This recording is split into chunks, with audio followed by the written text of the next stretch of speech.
प्रियो, देखो क्या लिखा है 2 करंती 5:21 में, जो पाप से अज्ञात था, जो पाप से अज्ञात था, मतलब यीशु मसीह को पाप क्या है ये आज भी पता नहीं है।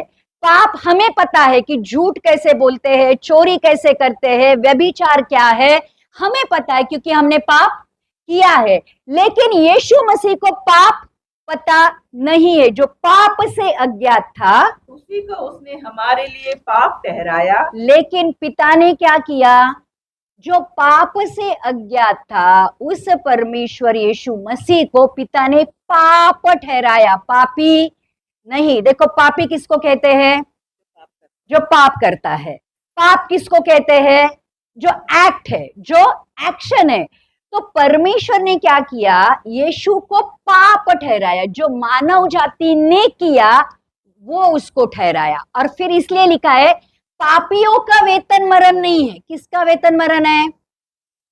पाप का वेतन मरण है। पापियों का वेतन मरण नहीं। पाप किया करके पापियों को मरना है, लेकिन पाप का वेतन मरण है। तो यीशु मसीह हमारे लिए क्या बना?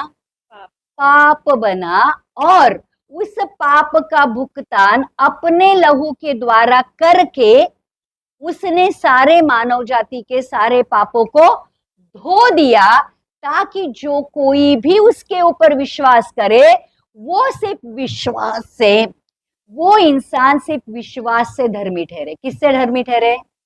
विश्वास से धर्मी ठहरे। और इसलिए अब्राहम को विश्वास का पिता कहता है, क्योंकि अब्राहम ने परमेश्वर के ऊपर क्या किया?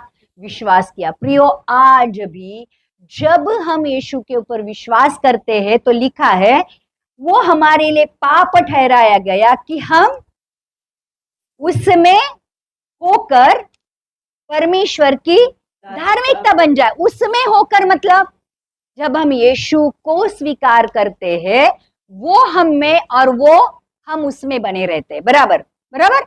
जब यीशु को स्वीकार करते हैं तो वो हम में और वो हम उसमें बने रहते हैं।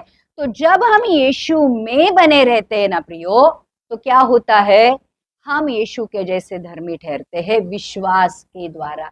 और इसलिए धार्मिकता का पूरा करना ये था कि भले यीशु ने पाप नहीं किया था, लेकिन धार्मिकता को पूरी करना था, क्योंकि हर एक इंसान जो यीशु के ऊपर विश्वास करता है उसको बपतिस्मा लेना जरूरी था। तो यीशु भले पापी नहीं था, लेकिन सब लोगों के पाप उसने उठाए थे और उस पाप की खातिर उसने बपतिस्मा